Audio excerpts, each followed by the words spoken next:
Bismillahir Rahmanir Rahim. So, what I want to talk to you tonight is our understanding of what religion is will have impact on so many things we do. Okay? The way we try to parent our children, the way we try to set priorities in our own life, the way we try to assess our religious and spiritual success in life, the way we look at the world, the way we look at other people. A lot of this are impacted by what we think real religion is. Now, tonight, I want to argue that a lot of us have an inaccurate idea of what religion is. And as a result of that, what we're trying to give to our children is not what will actually help them. The priorities we have our own life may not be the real priorities. The way we try to assess ourselves may not be the real things, the highest priorities. Our emphasis, our focus on the nights of Qadr may be on things which are not that important. خب. See, the way we, when I say we, I mean a lot of us, most of us. And by the way, there's no attack in this. There's no blaming. There's no judgment. None at all. We'll try to learn where we have gone wrong or where we can improve, right? So there's really no blame because we did our best. But I feel like the way a lot of us learned about religion, there was emphasis on certain things, like these are certain things you have to believe in. So that was a huge part of it, right? So you have to believe in this sentence, you have to believe in that sentence, you have to believe in this, in that, okay? So there was like a list of sentences that we had to believe in. Another thing was like that there are certain stories that you have to care about, right? So certain sentences to believe in. There's a God. He's loving. There's afterlife. There's heaven. There's hell. There are angels. Believe in them, right? And then there are certain stories, care about them. There's a story of Prophet Adam, care about him. There's a story of Prophet Idris, read it. There's a story of Prophet Ibrahim, Habil, Qabil. These are stories, right? Okay, so they added these sentences to us, they added these stories to us. There are certain actions you have to do, right? In the morning you have to wake up, get some water, put it on your face, put some water on your hands, and then do this, get up, go down, do sajda, right? So certain sentences to believe in, certain stories to care about, certain actions you have to do, certain people you have to love. I mean, there is a person, for example, called Ali alayhi salam, you have to love him. There's a person called Hussein alayhi salam, you have to love him. What? This was what they gave us, and they were like, now the mission is complete. An empty person has gone into the device, and out has come a religious person, voila, right? And it came with certain things as well. Now, because you're religious, you're going to be saying Alhamdulillah, you're going to be saying Inshallah, you think you believe it, you call yourself something, I'm a Muslim, I'm Sunni, I'm Shi'i, you put on yourself a label, and you know, it was a whole package, right? And then they said, see, this is it, this is what God expects of you, this is what religion is, do this, Bismillah, go for it. 40 years, 50 years, 60 years, this is the direction, go. And then when we got married, we had children, or when we had a madrasa and we wanted to help other children, we're like, okay, what did they give me? What does it mean to be a Muslim? Muslim means to know these sentences. Masalan, there is a God, there is a hereafter, God is just. Masalan, God is all-knowing, God is all-powerful. You have to, so these sentences, stories. There's Habil, there's Qabil, there's Ibrahim, there's Yunus, there's Idris, there's this. Okay.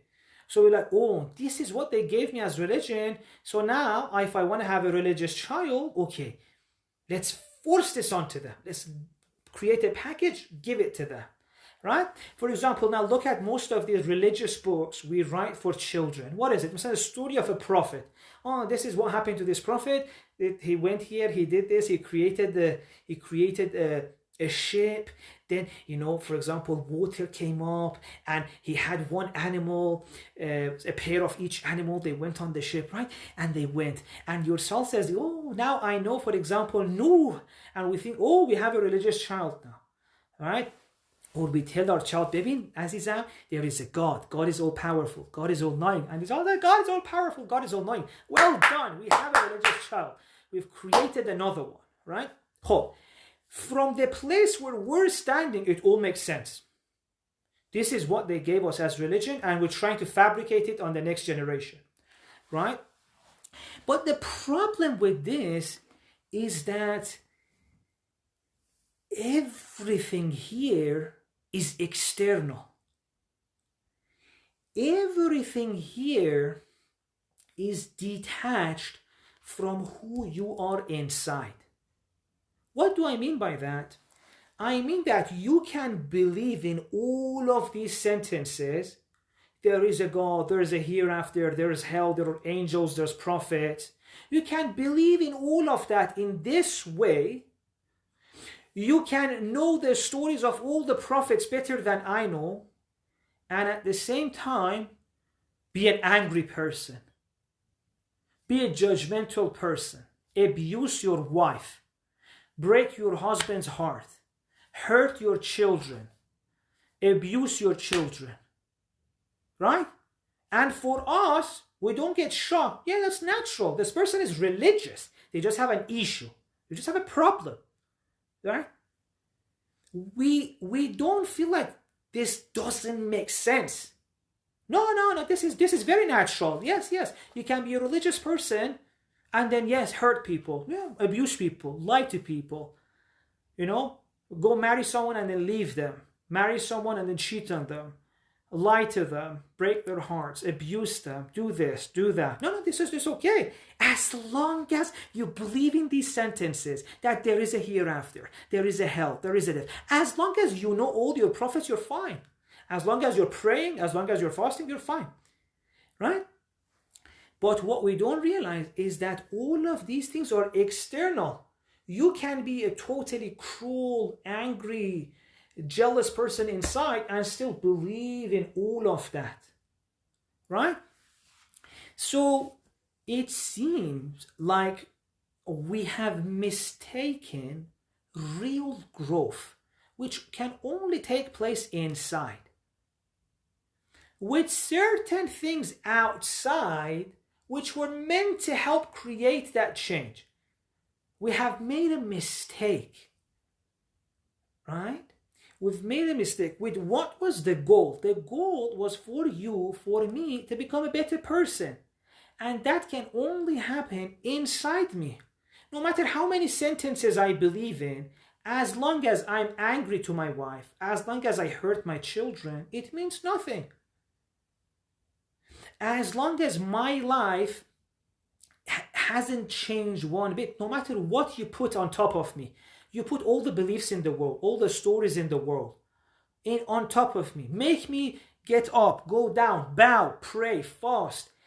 If I do all of that, but it's still inside, nothing has changed, what's the point of it? Right? So far we've said what? We've said two things. The understanding you have of religion impacts so many things in your life.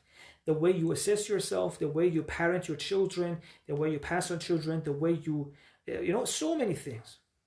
Now, second thing, it seems as if the understanding we have of religion is one in which you can have the whole package and not change one bit. It allows for that. Yani you can check all the boxes, believes in everything, check. Prays, check. Fast, check. Knows the Quran, check. And at the same time, haven't even taken one step internally towards growth, towards becoming a better person, towards becoming softer, calmer, nicer, more honest, more genuine, more real. It's possible. It's possible. Just look at the Muslim world. You have teachers of Quran who abuse people. Right? You have Hafiz of Quran who hasn't changed one bit. There's not even a small bit of mercy in them. Why is that? Because we got deceived with labels, with external things. We thought that the external thing is the important. Masalan, Quran says belief in God, belief in hereafter is important. We forgot that, Baba, this belief in hereafter means that you inside, something changes inside you. You see the world differently. You see how great you are. You see your soul is so important that it's impossible for it to end with your physical death. You see how precious you are and what you can achieve. And as a result of that, in your decisions, you reflect that, right? Yani, a real belief in the hereafter means that next time I want to break your heart, I'll be like, no. Because I know what is the outcome of breaking a heart on my own afterlife. Yani, if the real belief in afterlife takes place inside, it's not a sentence you memorize. The real belief in God's forgiveness is not something I just say, Ya Ghaffar, Ya Ghaffar. Say that 1,000,000 times. As long as when your child comes to apologize to you and you don't forgive them, or at least you don't even try, you don't take one step towards becoming a Ghaffar yourself, that is not yours. That belief is not yours. It's not even a belief. It's a sentence that you've been force-fed, right? What is the alternative, right? Because so far it seems what religion has done to us is that it's just given us a few things to add to ourselves. The real approach that what we should now turn to, because I'm not just saying what's wrong, we've also been talking about what's right. See, all of these things, Quran, prophets, all of them have come not to make you do anything, not to force things on you. No. To make you from inside realize certain things, remember certain things. Right? Besides the Prophet itself, he has said this. The Quran, God in the Quran has so many times it said, we didn't send the Prophet to make you remember a list or do certain things. No. We've sent all of this to you maybe as a result of thinking about this, something inside you changes. Something inside you wakes up, right? The ultimate thing is inside. How do you feel? Now, I want to give you a few examples so you know what I'm talking about. See, in your life, however old you are, the older you are, the chances for this happening are more. You must remember, or at least once in your life must have happened when you felt something inside. Let's say you've been praying the whole year, you're praying for 10, 15 years, nothing, you didn't do anything.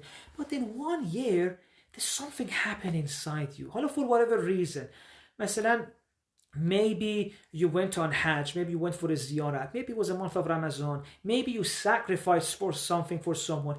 Suddenly you felt like, ooh, I feel a little bit different. Something inside me is changing. I feel as if I'm living life at a different frequency. Masalan, I'm more alert now. Right? Masalan, before I would wake up, do this, do that, whatever I wanted to. I feel like doing this, I feel like doing that, I would do that. But now I'm like, oh, no. Wow, I'm a soul. It's important. I need to be careful. And then maybe sometimes you even felt a connection to God. Oh, wow. I can get connected to God. Masalan, maybe it was, as I said, in Hajj. Maybe it was for everyone happens at a different time. For some people, to be honest with you, even happens after a difficult time. A lot of people after a loss, they feel like that. They were so used to life in this world, etc. Life had a routine. Suddenly they experienced through a difficult time, maybe a loss of someone, a suffering, something, and suddenly something instant changed, right? They woke up. A lot in Islamic spirituality, they say yaqdh. They woke up to this reality that there's more to this life than they were experiencing before. That there's more to them than they were thinking, right? Masalan, like how, you know how, for example, when we're an adult, as an adult, we compare ourselves to our childhood, and we're like, oh wow, I'm aware of so much more. Masalan, as a child, I didn't know what responsibility is. I didn't know what, so many things about life, what success, responsibility, love, passion, career. I didn't know any of that as a child. Now, in the same way that when you go from a child to an adult, you learn so much more about yourself and universe and all of that. As an adult as well, sometimes you go to a level of, we call it the spiritual maturity. Right? Spiritual maturity. Because if you look at the Quran, maturity is not when your body hits puberty. No, a lot of people could hit puberty, but spiritually they may not be mature yet. Spiritual puberty, spiritual maturity takes place when you go one level higher, like, oh wow, there's more to this life. You know? Masalan, you like, when you realize, there are so many things you realize, you're like, you know what? Life makes sense to me. I feel a connection to some higher thing. Something like that. It starts inside you. Oh. If this is there, then perfect. If this is not there, no matter what they give us from the outside, it's not going to help us much. And according to the Quran, all the prophets, all the scriptures, all the imams, everyone came so that this thing inside you starts asking questions, start becoming curious, starts waking up, and you take care of it, and you grow this, and you go higher. Right? In other words, everything in this world, it can only help us as long as it changes something inside us. As long as this change hasn't happened, everything else is useless. Right? Now, you can get a human being to do whatever you want. Maybe you can get an insan to pray. But is that growth? Quran says no. وَيْلٌ لِلْمُصَلِّينَ. If, for example, you're praying, but you have a certain quality, Quran says, woe to you. وَيْلٌ لِلْمُصَلِّينَ الَّذِينَ هُمْ عَنْ صَلَاتِهِمْ سَاهُونَ وَالَّذِينَ يَمْنَعُونَ الْمَاعُونَ. If you're praying, but you're not helping others, Quran says, Baba, I don't want this. The prayer came to change something inside you. Again, it didn't came to force you to help others. No. Prayer came to wake you up, show to you who you are, remind you of how much you love mercy. I don't love mercy. Okay, that means that it hasn't worked yet. Right? That's exactly what I'm saying. As long as it's external, as long as we don't realize that all of this came to change something inside us, we're not going to get anywhere. But Quran says, see, baby, I told you to pray so that you slowly realize who you are. You realize, Baba, I love mercy. I love being kind. So that's that. So prayer, all of this have come for us to change something inside us. Now, as I said, you can't force a person to pray. We can look around us and see so many parents forcing their children to pray. The parents themselves, someone forced them to pray, right? But the spiritual teachers say, you know what is that like? That's like you have, for example, a stone and you throw the stone up, right? Yani, if you have a stone, you can force it to go up. You put some energy and say, go up. You see? Some energy. The thing itself is not going up. You put force behind it, go up. You can always do this to a stone, to an object. Right? You force it. But as soon as the force goes, what happened? Bing, comes down. Oh, so force your child to pray. Yes, you feel like it's going up. But then as soon as the force goes, comes down. Right? So Quran says, baby, you can't force anything on yourself. Force it. It doesn't work. Yes, you may get yourself to do certain things. But when the time comes, you're going to fall. What should we be like instead? It says, baby, you're not a stone. You're not an object. You can't be forced. You're like a beautiful tree. Oh, a tree, you don't need to force it to go up. All you need to do is give it some water. Give it some sun and wait for it to slowly come out of the ground, and it will go high itself. Right? That's what we are. So think of these two examples. An object like stone that you feel like the only way it can go up is to force it up, put some force behind it, throw it up. This is the way a lot of us were following religion. Oh, baby, you have to believe there is a God. Whether you feel it inside or not, God is loving. Whether you feel it inside or not, there is an afterlife. Whether you believe it or not.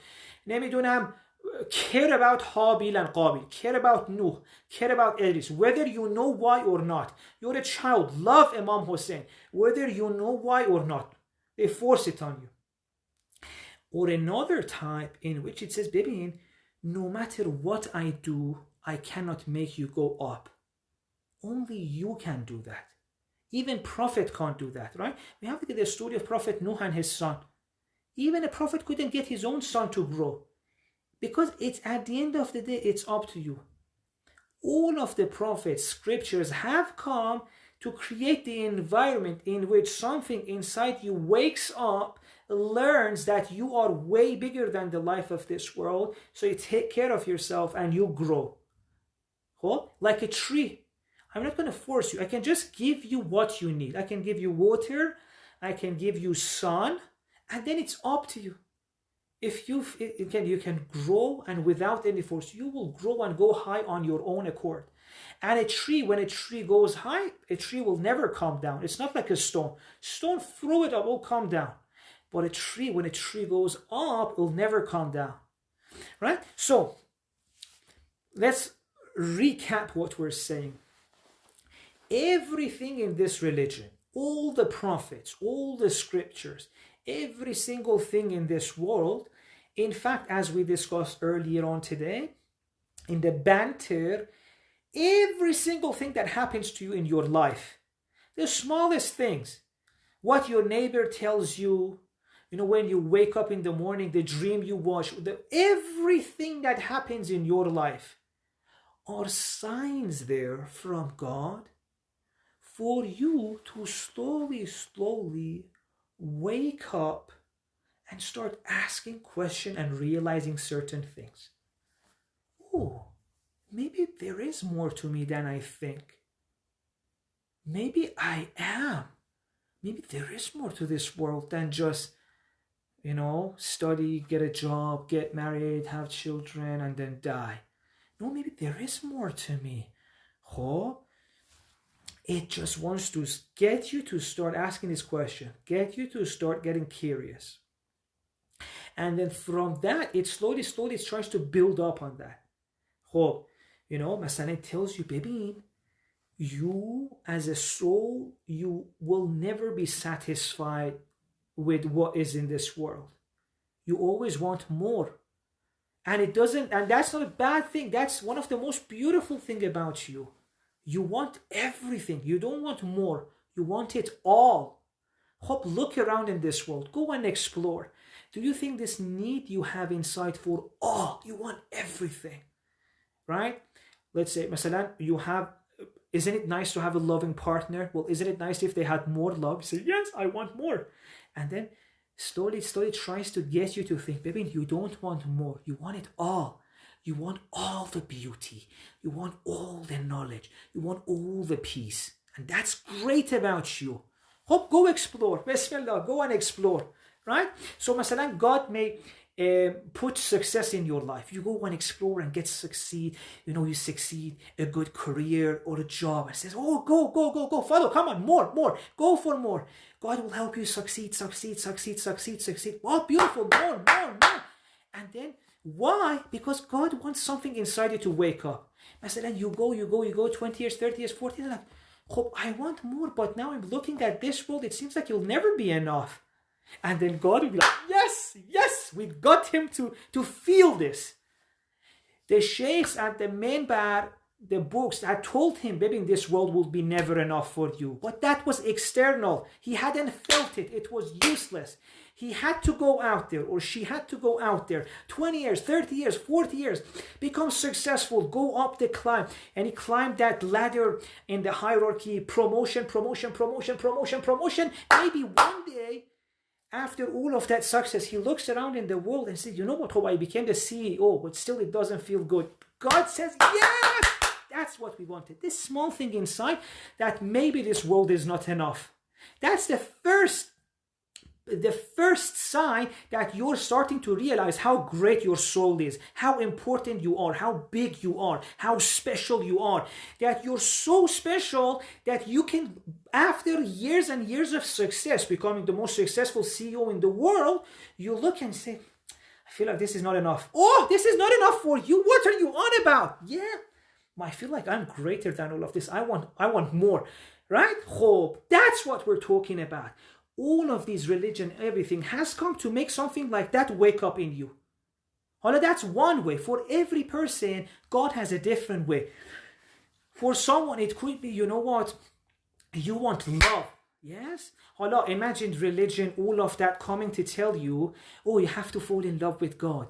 God is the ultimate love. All of the people in this world. I mean, all of that is external. It means nothing to me. Oh, look at a teenager or a person in their 20s who's fallen in love. No matter what you tell them, God is loving all of the person in your life. You have to love them. It means that you love God. God is the source of all of love. All of that means nothing to them. Why? Because it's not their internal. It hasn't grown from themselves. You're trying to put things from outside. And from the outside, you can only give reminders. You can't force a person to accept anything. Oh, this person, how can they grow? There are so many different ways in this world. Maybe what happens is that they fall in love with someone and God actually encourages them. Oh, you love this person? Come on, love them. Baby, if you want to start playing the love game, don't you dare play it like, with half of your energy. Go for it. Love them as hard as you can, right? Go play it. Love them. And this person they love each other, and then something happens, God forbids. Or maybe, and I'm saying there are so many routes, right? There are so many routes in which something inside us can happen. Or maybe one route is the person, masalan, it doesn't work out. One of them breaks the heart of the other one.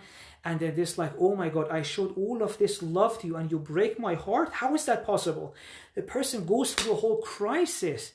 Come on, 10 years of loyalty, 10 years of love. I poured everything I had over you and you cheated on me or you broke my heart. And the person starts asking questions. Damn it, what's happening? They feel like the world as they understood it is no longer there. Everything is changed. And they go and they think and they're like, all of this love, how is this happening? I poured all of this love, loyalty, damn it. And they're like, oh, now I want to love something that would never betray me.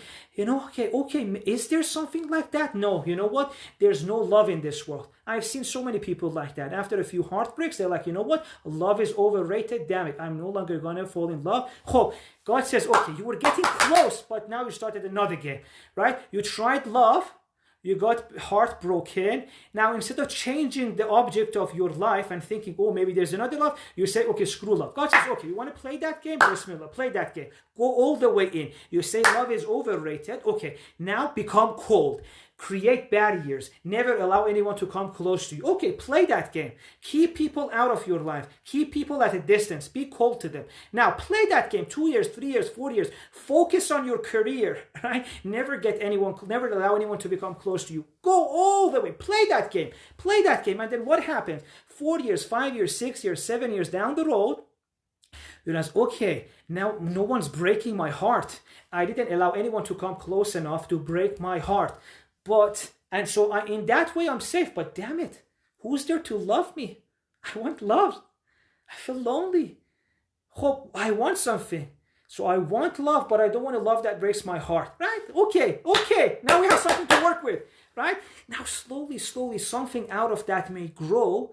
That, okay, maybe, is there in this world a love that wouldn't betray, a love that always there. Now from there, maybe that person can get somewhere. Do you see what I'm talking about? As long as inside these things don't happen to you, nothing else means anything. Baby, you can be a lecturer, you can teach, you can even teach others about God's love, you can teach others about self-knowledge, all of that. But as long as inside you don't feel it, what's the point? What's the point? That's what I'm talking about. Everything in this life, your own experiences, the people around you, the prophets, scriptures, religion, all of this came so that maybe something inside you wakes up. Something inside you wakes up, you realize, ooh, I'm important, I'm big. Or whatever way you wake up. And then they're like, okay, now let's grow this. Hope this is the real religion. This is real growth. It happens inside. You can't force it on other people. Prophet Nuh couldn't even get his son to do this. Right? You have to be a gardener. Hope? And so do you see how different this is to the way we do religion? Right? The way we do religion is we force external things on people. Now, what is the problem with that one? The problem with the approach that people usually have is that it's so deceiving. It's so deceiving. Why? I'm not saying you deceive others. No, worse than that. You deceive yourself. Why? Because you're like, oh, baby, I'm a Muslim. I have religion. I'm praying. And you feel like you've got it. You're doing what you're meant to do for your growth. Only later on to realize, damn it, it was all a game. It was all words. It didn't mean anything. You know what I mean? You can trick yourself. You can deceive yourself. And again, I'm saying this is no one's fault. We're not attacking anyone. We're not blaming anyone. We've just got it wrong. Oh? And our Ahl Bayt, the prophets, kept trying to wake us up. How many hadiths do we have? Oh, don't look at people's prayer if you want to see if they're a good person or not. See if they're honest or not. If they, why? There's a hadith, so many hadiths. If you want to see if a person is good or not, don't look if they, how long is their prayer, what's it. No. See if they're honest or not. Why? Because, baby, prayer is an external thing. You can be whatever you are inside, but still do it. But with honesty, you can't fake it. Honesty is the natural fruit of inner growth. Right? You can't force honesty on yourself. You can't. Why? Because when the moment comes, when you see that if you lie, for example, life to you, like according to you, things will get better, why wouldn't you lie? Oh, you will lie. Especially when the stakes are high. It requires a lot of inner change. You must have seen so many things in life to have finally come at this conclusion that no, honesty is better. Oh? So see, honesty requires inner change. Or for example, softness. Myself, we have so many hadiths. If you want to see if a person is religious or not, look if they're soft or not.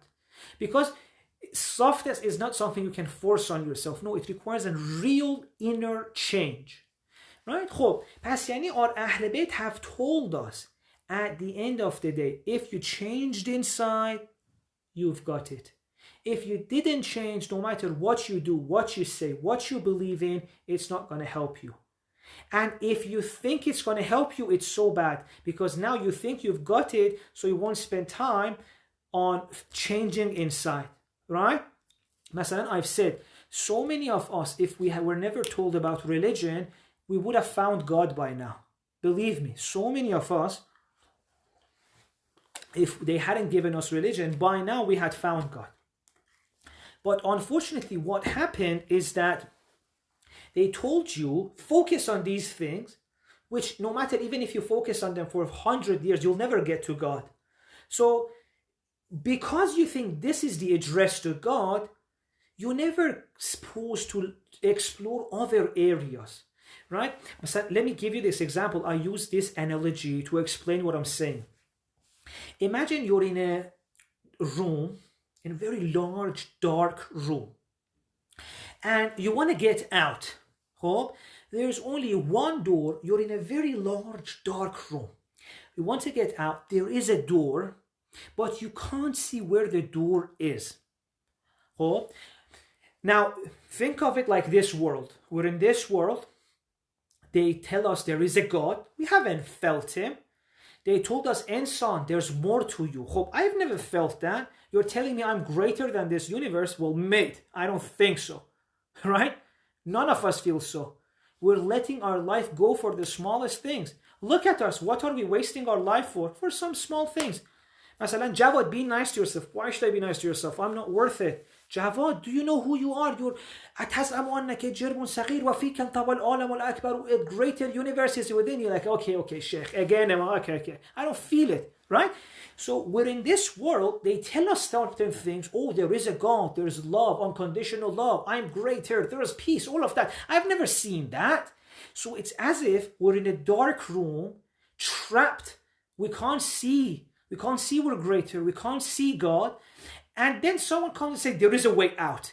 You can experience all of those things. You can reach a level where you see who you are. You can see God. You can have unconditional love, unconditional peace. Like, okay, that's great. I want it, you say. And then during this dark room, imagine, they said, if you want to experience all of that, you want to have all of that? Yes, go that way. So, you're in this dark room, they tell you, baby, you're in this dark room, trapped, you can't see anything, you're scared, you're painful, there's a way out. The door is to your right. And you go and you hit walls. You keep hitting walls. Damn it, where is this door? Where is this door? You keep hitting the wall. Baby, they told me there's a way out of this darkness room. They told me I'm scared. I want to see the light. I'm tired of this, man. I want to get out. They say, yes, it's there. It's to your right. And you keep going to your right, it's a wall. You keep hitting the wall. You keep hitting the wall. They say, you know what? Maybe you're not doing it right. Try with more sincerity. Try it harder. Try it longer. Try it on the night of Qadr. Try it in the middle of Sha'ban. Just try it. Come on, try it. And you're like, Baba, I'm hitting the wall. There's nothing here. No, try it a little bit more. Maybe try it for 30 years. Maybe for 50 years. Maybe for 60 years. Dude, I'm 70. I'm dying. I never felt God. No, keep doing it. And then, by the way, tell your children to do the same thing as well. Like, maybe I've never felt God. Should I tell my children to do the same thing? Yes, please do that. So they're giving us an address and they keep try. And none of us were getting anywhere. None of us were getting anywhere. And that's why sometimes I feel if they had never spoken to us about religion, imagine you're in that dark room and no one tells you the door is to your right. Maybe by accident we'd start exploring the room and we would have just, by accident come across the room, the door, because I think the door is to the left, right? I think the door is there. You can get out of this world of pain. I know a lot of us were stuck here. Right? Aren't you stuck? If someone asks you, baby, inside, how are you? I know to other people you say, Alhamdulillah, or I can't complain, or another thing that you think it's religious to say. We think it's religious to say, Alhamdulillah, oh, I can't complain. God is all, because we think this is a religious thing to say. I know you say that. But inside, Alan, how do you feel inside? Are you happy? Are you okay? Don't you feel scared? Don't you want to get out? Isn't it too much? Isn't it too difficult? Isn't it too stressful? Do you feel appreciated? Don't you feel you need more love? Do you feel lonely? Don't you want to get out? Don't you want more? You're like, yes, I want. Honestly, damn it, man, I want. Well, what is this life? Our friends are depressed. Our friends are lonely. Our friends are scared. Some of our friends are taking their life. We're in that dark room and we're not liking it. And they keep telling us, try this.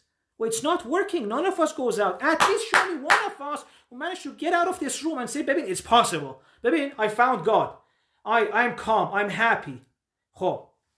Now, this is what I'm saying. That way doesn't seem to be working. Why? Because it has forgotten about the actual way of getting out of this bloody dark room, and that's inner change.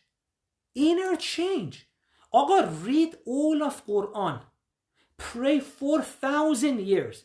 As long as it doesn't change something inside, you're not going to get out of that dark room.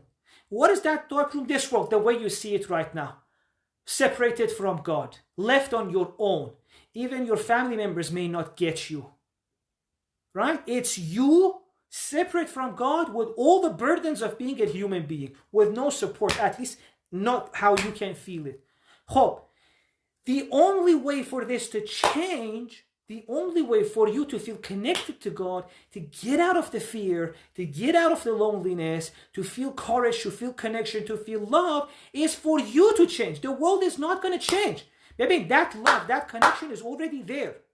You remember earlier on we were speaking, if I'm jealous, other people will seem bad. If I'm angry, other people will seem bad. If I'm, for example, scared, everyone's about to attack me. If I'm scared, if I'm insecure, everyone's judging me. How I'm inside will change the outside world. Now the outside world feels as if I'm separated from God. Feels as if there's so much pain. Feels as if there's so much pressure.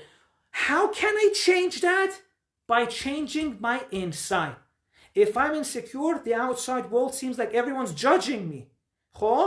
If I'm insecure, I look at myself in the mirror, I look ugly.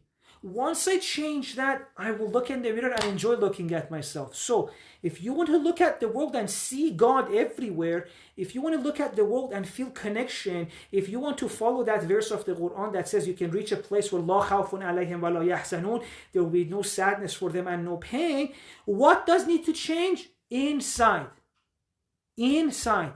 Every single prophet, all of that came so that slowly something inside you changes. Now you see why the way sometimes we do religion is deceiving, is dangerous, because they distract you sometimes with external forms, not reminding you that the form is only valuable as long as it changes inside. So in these 20, 30, 40 years, no matter how many times you have here, instead of figuring out this one, how can I change this, you distract yourself from there. In the most important times, in the most genuine and beautiful, honest moments of your spirituality, instead of trying to see how can you change yourself, you get distracted with external forms. The night of Qadr comes after 20 days of fasting, 20 days of trying to be strong, 20 days of not surrendering towards your hunger and all of that. It's a great time. You're serious, you're devoted, right? Oh, beautiful time to make a change, to get out of that dark room. But what do they tell you? Baby, read these 40 pages. Time wasted. You had at least one night in the whole year where you were serious. You wanted to do this. You wanted some change. What do they tell you? Read these 40 pages. Read this dua, 20 pages.